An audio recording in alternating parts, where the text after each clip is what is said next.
กันใหม่ๆบอกว่าอายดีแสนดีคบกันบ่ทันถึงปีน้องก็มีท่าทีเปลี่ยนไป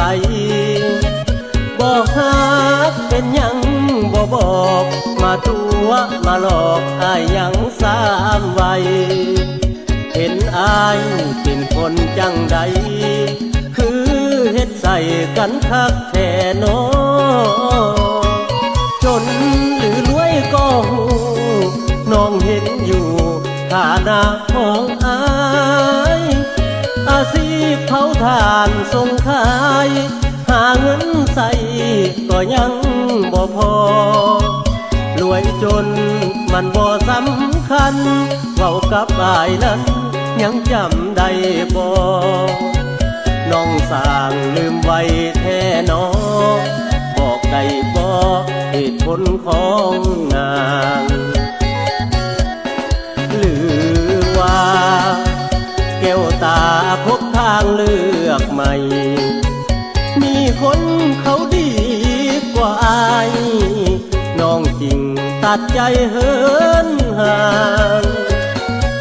หักกันมาดนทิ่มคนจนแบบนี้บ่นางเมื่อลมกลางวังบ่ถึงฝั่งเสียแล้วโนอายนั่งเหงาเฝ้าเตาถ่านคิดเห็นภาพเหตุการณ์สองเฮาช่วยกันเอาฟืนลงเตาบ่มีเจ้าอายนั่งห่วงเฮ้ยเก็บเงินขายทานได้จากล้านสิมาขอสามวัยเมื่อหูว่าน้องเปลี่ยนไปเกือบสิ้นใจตายอยู่ที่เตาถ่าน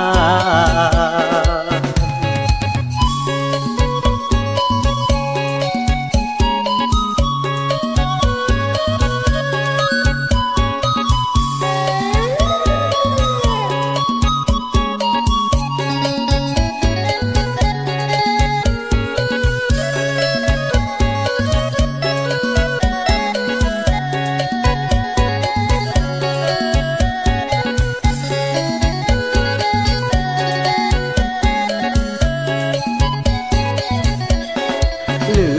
อว่าแก้วตาพบทางเลือกใหม่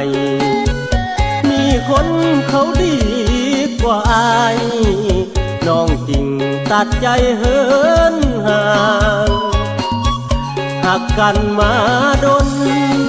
ทิ่มคนจนแบบนี้บ่นาง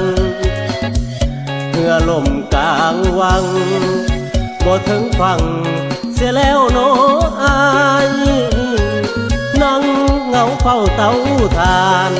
คิดเห็นภาพเหตุการณ์สองเฮาช่วยกันเอาฟืนลงเตาบ่มีเจ้าอายนั่งห่วงเฮ้ยเก็บเงินขายทานได้จากล้านสิมาขอสามวัยเมื่อหูว่าน้องเปลี่ยนไปเกือบสิ้นใจตายอยู่ที่เตาถ่าน